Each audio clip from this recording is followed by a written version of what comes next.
Thank you for an excellent session this morning on networking. It's been really interesting.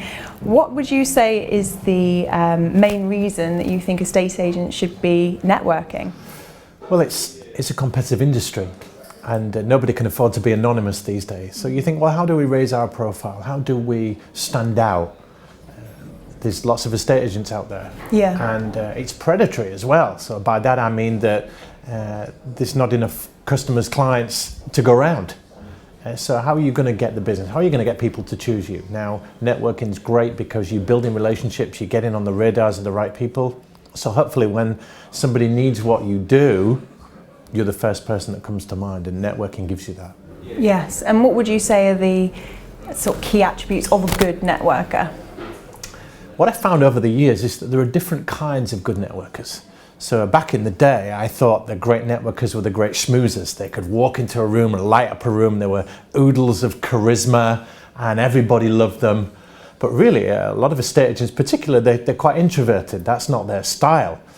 So you think, well, is there a different way to do it? And actually there is. There's 7 different ways to network, 7 different ways to build those relationships. And it depends on your personality, your style, your objectives, your circumstances, your gifts and your talents, and all of these things. So what makes a good networker? Well, even that empathy and interest in people you'd think would be generic to good networking, but I know people that create great opportunities from networking. They're not that interested in people, but they're really diligent with the follow-up. They're really organized, they're disciplined, they keep in touch, they add value to relationships.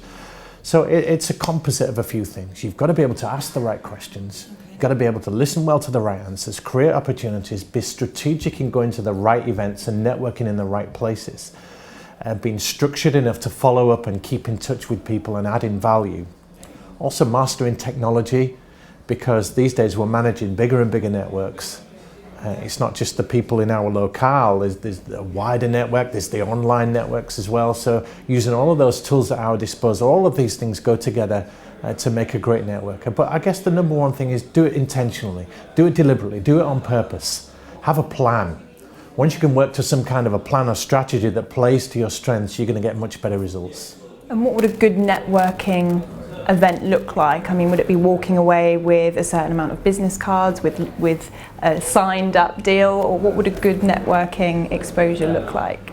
It would be different for different people, but generally speaking, when you go to a networking event, and again, it's one of the ways you could do it. You could network in a dark room in your pajamas with an internet connection and still build good relationships. But in terms of going to a business event and making something happen, what we're looking for is a good outcome. Some opportunities to follow up, to explore, very few people sell at a networking event. You might, as an estate agent, go into an event, meet a landlord that's got 16 properties that he wants you to take on immediately, and it's a great opportunity, but that's just good timing. You can't legislate for that. So in terms of making a good networking event, let's go to the places that have the most amount of people that we want to meet. So think about what good prospects are for you, or what good introducers are for you. That's going to increase the likelihood you'll get a good outcome. Let's have some great conversations where we uncover opportunities, because the more business cards you can get of people that are interested in what you're doing and want to know more, and might be a likely prospect or support down the line, that's going to create a good outcome. You might say on a very basic level, if you can go into a networking event and survive and actually enjoy it, that's actually a great outcome. If you can practice your elevator pitch or some of those skills that we talked about in the session, that could be a good outcome. But ultimately, we're looking for return on investment. If I spend £1 networking and a minute of my time, can I get £5 back and 5 minutes back? If I spend £50, can I get a return of £250? So looking at it that way, and only the very best networkers can create a good return on investment. But the good news is it's all coachable. Great. And you mentioned elevator pitch. What do you think would make a good elevator pitch for an estate agent?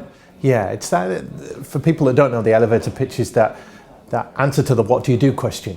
And imagine you're in an elevator and you've got 6 or 7 floors to meet someone, create some instant rapport, and then wanting to keep in touch with you and remembering you.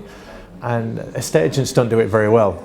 And to be honest, neither do accountants and bankers and lawyers, because when people say, what do you do? They'll say a job title. I'm a banker, I'm an accountant, I'm an estate agent, and that allows people to put you in that box of all the other estate agents, and that can be fatal. So a good elevator pitch is even more than a benefit statement of we help people sell houses or we help landlords manage their portfolios. What we're instructing people to do now is to tell stories and give examples. So yeah, I'm an estate agency, but can I give you an example of why we're a little bit different? Yeah, I'm an estate agent, but let me tell you a story about something we did recently for a client, which really made the whole process great for them. Yeah, I run a firm of estate agents, but can I give you an example of why people come to us instead of our competition? And the great thing about these stories and examples is they are pass-onable. People repeat them, people talk about them, people remember them. And that gets you front of mind when people need a recommendation. Brilliant, thank you. And when you're at a networking event or you're meeting a lot of people for the first time, do you have any tips on starting the conversation and what questions perhaps work well? It is important to have some questions because most amateur networkers have two networking questions. Oh, so what do you do? And how's business? And it closes down doors rather than open them. So the idea of having 2 or 3 great questions to open something up rather than close it down is useful. So we call these scripts. People are scared of script because they don't want to sound like a script, but certainly having a few in the locker. So in terms of the dialogue, a good question, early questions I ask are around small talk. You can talk about the weather, you can talk about sport, anything else like that. A couple of decent ones are, hi, good to meet you. Do you know many people in the room? Because then you'll get a flavour of who they know and how comfortable they are. You can ask, have you come a long way? Because it's an easy question for people to answer. You wouldn't meet someone immediately and say, so tell me about your business plans for the next 5 years. Because that's just like a hose pipe. So a little bit of small talk works well to kickstart the conversation, build up some rapport, ask them some questions about themselves and their job and what do you do and why do you like that and how long have you been doing it and what's your particular role. A question I like to ask quite early is, what's your particular area of expertise? And that's a nice way of getting someone's pitch, if you like, in their particular zone. Another question that's great is, what's the biggest thing you're working on right now? What project are you on with at the moment? What are your plans for the next few months? What's big in your industry right now? Opening people up, getting them oozing about their world, and hopefully you'll create some great interest and they'll give you some opportunities. When we create opportunities around plans and projects and pain and problems, we've got an opportunity to help them, introduce someone to them, do some selling. I like those, thank you. And finally, one of the things that comes up is remembering names. You're introduced to a few people or one person and you start talking and you think, oh, can't remember their name. Have you got any tips on that? Oh, that's just you, because no one else has ever forgotten the name. So yes, it's a common thing, isn't it? And people say, why should I remember names? Well, you'll get more of my attention if you remember my name. I'll be more invested in you and oh, they know my name. People like to hear their name. Not over much, but it's important. And more than that, if you mention my wife's name or my dog's name or my football team's name or my kids' names, you're immediately in that top 1% of people in my life that have really taken an interest. So if we're in the business of building relationships, and as estate agents we call ourselves a relationship-based business, then remembering names is a simple but critical skill that we can improve on. So a couple of pointers are, first of all, be proactive, ask for people's names and give them yours so that you'll get one back. Listen carefully so you focus on what comes out instead of thinking about what you're going to say next. If you've heard a name, say it back quite quickly. If you can feature that in the conversation, there's a better chance that you remember it. So, hi Nicky, good to meet you. It helps the memory if you can repeat stuff.